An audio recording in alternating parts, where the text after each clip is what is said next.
Hello and welcome to another episode of my sound design tutorial series. Nowhere the Boy here. Today, I'm going to be showing you one of my favorite instruments inside Ableton, and that's Granulator II.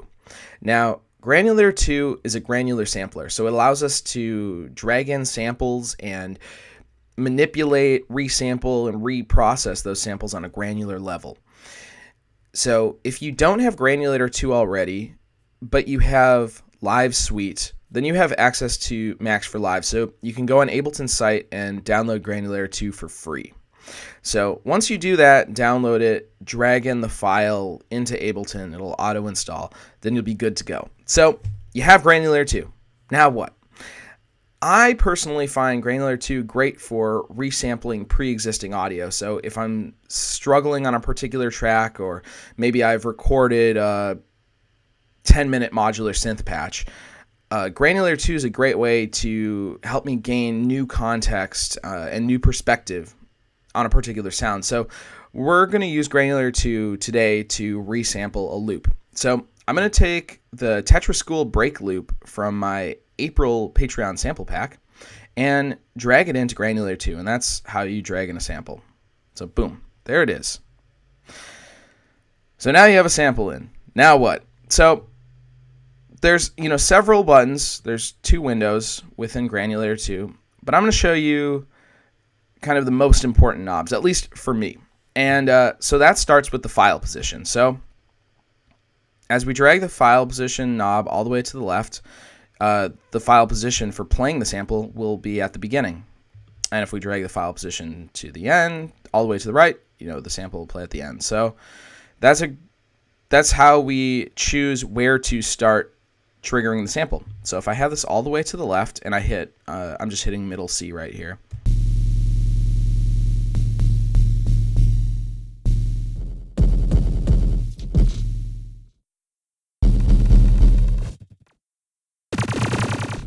As I move the file position, we can trigger the loop from different parts.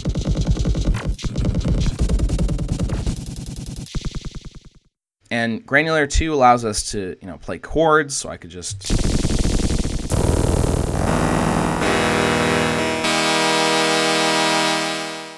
And that's playing up several octaves. So Granulator II, just with the file position, gives us a lot of control and a lot of options. But Granulator II is much more than just the file position. So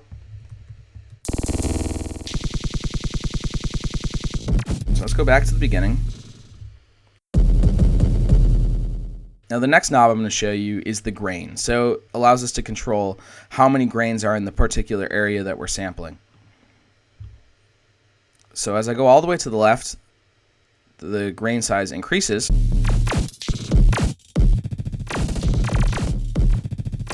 And you can hear the result there. But as I go all the way to the right, we get more grains in a smaller space.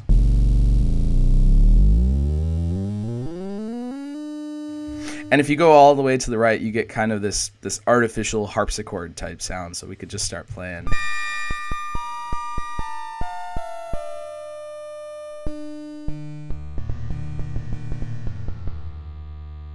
Versus if the grains are all the way to the left. So right there with file position and grain, we have a lot of control. Now the next knob I'm going to show you is the spray. So the spray allows us to start inviting some randomization into our sample triggering. So as we turn the spray knob to the right, it's going to randomize where we start playing the grain. So I'm going to move the file position to the middle here so you can see a little better. And let's add some grains there. So right now, every time I select down, we trigger from the beginning of the file position here. But if we start adjusting the spray,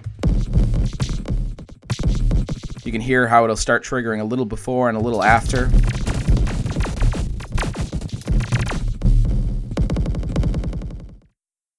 So that's a really fun way of getting some variation into the recording here. Now the next thing I'm going to show you here is the scan. And the scan is how we play through the sample. So I'm going to go back to the beginning here. So move the file position all the way to the left. And now, so right now the time's at 100% and the curve's at 1. So if I hold down the keyboard,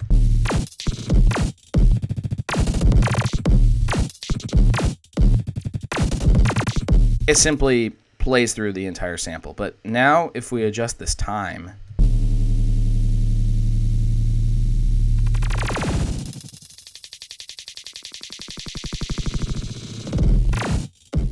it scans at a slower rate, so we can get these awesome like warps. I find this to be similar to if we were in the sample view doing the warp controls and we were messing around in the transients. This just gives us awesome automation control. So this scan, I find if you have the time up and the grain size and you move the grain to the right, you start getting these awesome warpings.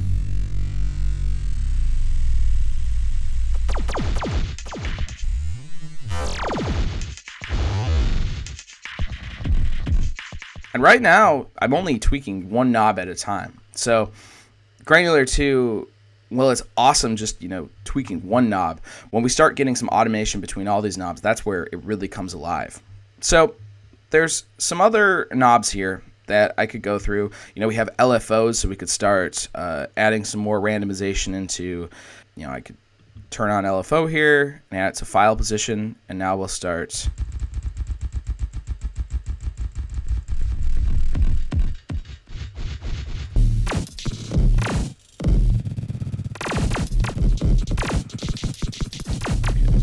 add some LFO to the grain.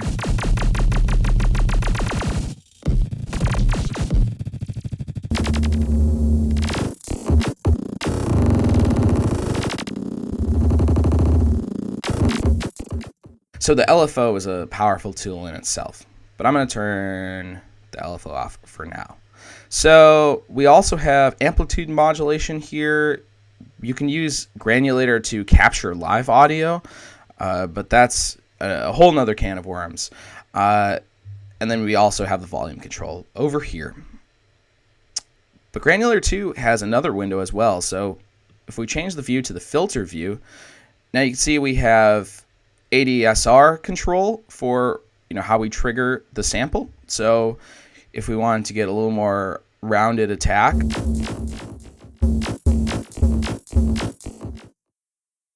and adjust the release a bit.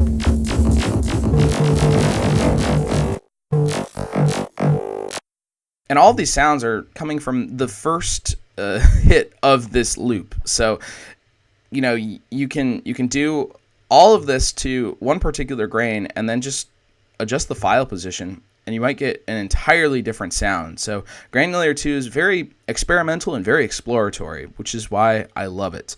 But going back to the filter window, so you have ADSR control, we have pitch control, so we can really tune this, get it exactly how you want. Then we have FM, which is really cool. So I'm going to go to FM, turn that on, and this gives us some awesome ability to really change the tonality.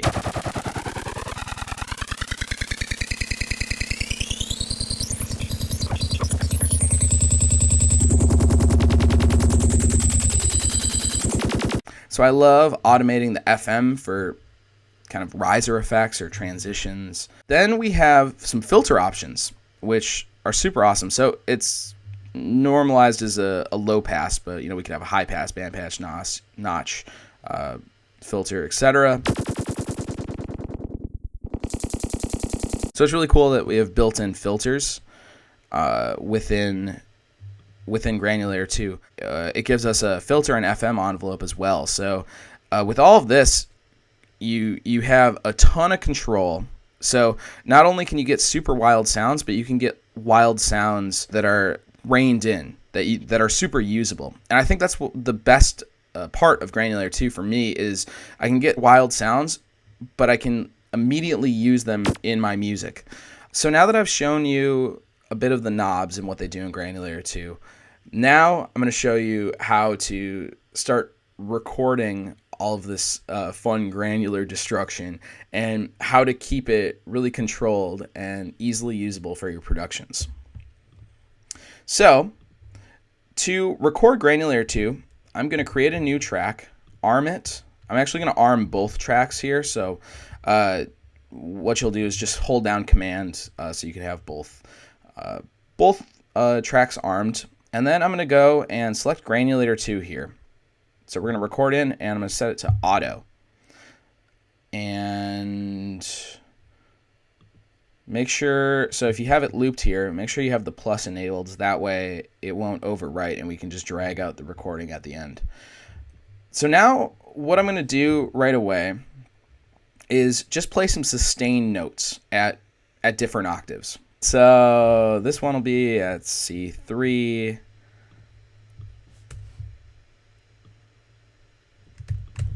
Maybe this next one's at C2, this next one's at C4, and this next one's at C5. So we'll get some different octaves. And the reason for me doing this is playing the sample, playing the grains back at different octaves will get you different results. So even if you think the middle C, for example, will be the best version, maybe a couple octaves lower, higher might give you a better result. So this way we'll have a few different versions to pick from. You know, we could continue this by doing like another 4 bars, and maybe this time I'll start playing some quarter notes.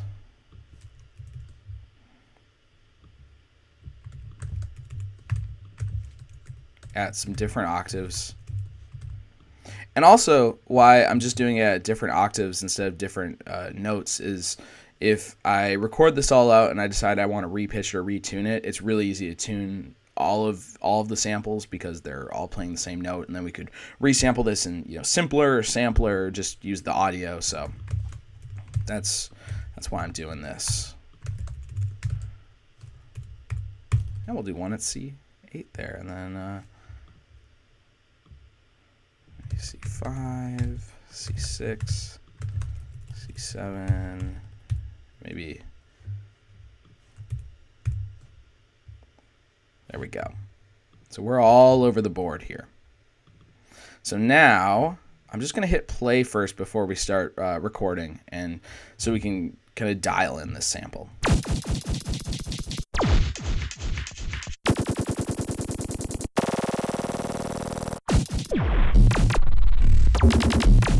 So the next thing I'll do is adjust this file position. I want to get it to a point where it sounds really dope.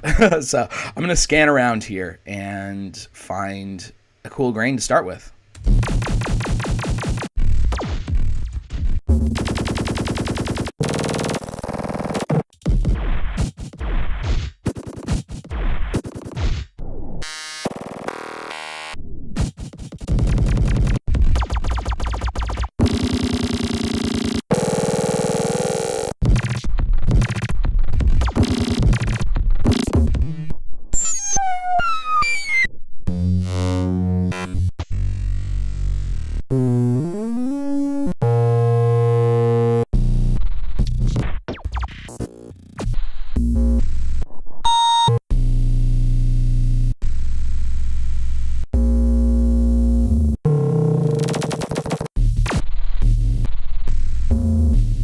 So now the next step for me is drawing in some automation before we start recording. So I was liking what was happening when I was adjusting the grain here. So maybe doing something as simple as slowly automating the grain, you know, over the course of these 8 bars.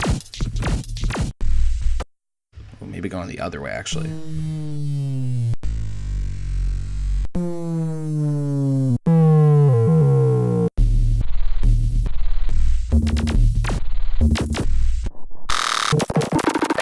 These might be better up the octave. So it's all about listening to the sample and how it plays back and adjusting.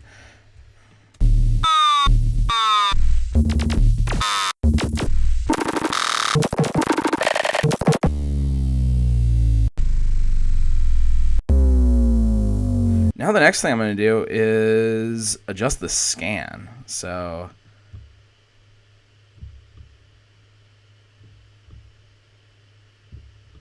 And right now I'm setting some arbitrary automation, just adjusting it as I listen.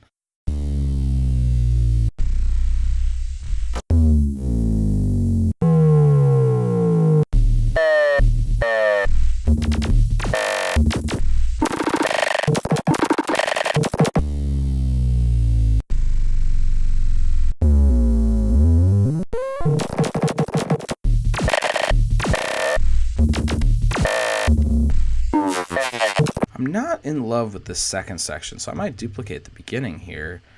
And, ooh, to show you how cool the scan is, I'm just going to hold this note all the way out, so it'll just be sustained here.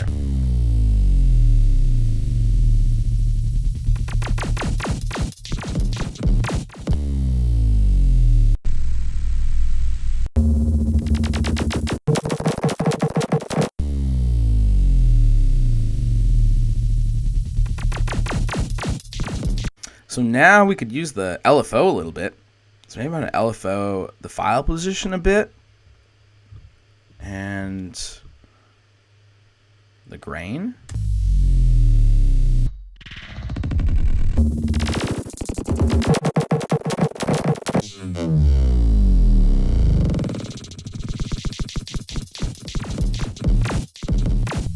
Way rad. That sounded cool. So now what I'm going to do is duplicate this again. So we'll have another 8 bars. And what I'm doing here is building a sound reel. So, you know, this will be able to be easily chopped up.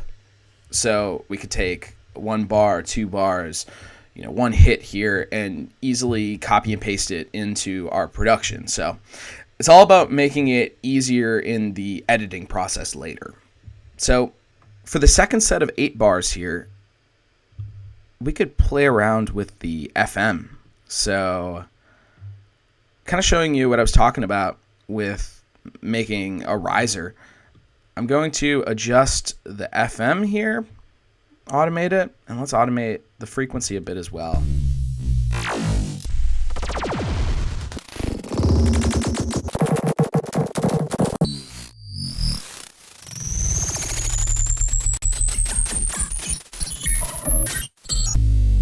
That sounded really gnarly. I like that.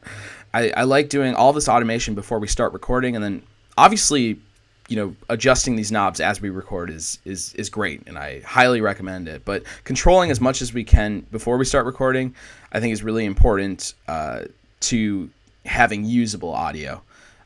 Because I know a lot of people have told me, oh, Granulator 2 is cool, but I can't get super usable sounds. Like I just get all these crazy wild sounds, and I don't know where to start. So this is a great way to kind of dial it back and really control what we're doing. And so this way, we can chop this up like a ton of different ways later on, and we're having the automation do a lot of the work for us. We could do some filtering, but I like the sample as is.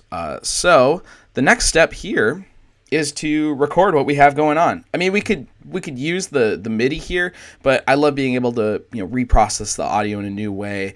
Also, as we record the audio, you can just save it in your own folder as a personal sample pack.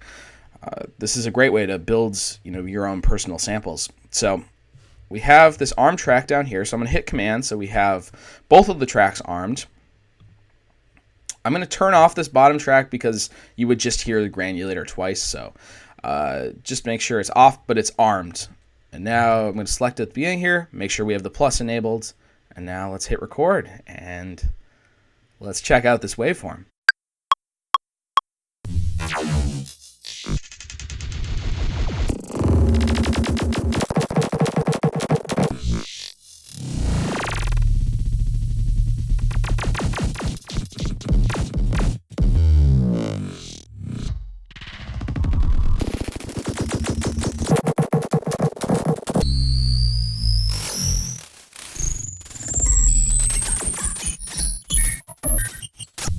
So there we go. Another cool thing to do is to start tearing apart even more. So a lot of times I'll take a recording here and I'll warp it and adjust the transients even more. So we'll go to texture. So this is what we were doing with the scan, basically, but now we're doing it with the audio. So, combining Granulator 2 with the sample warping and manipulating is super powerful. So here...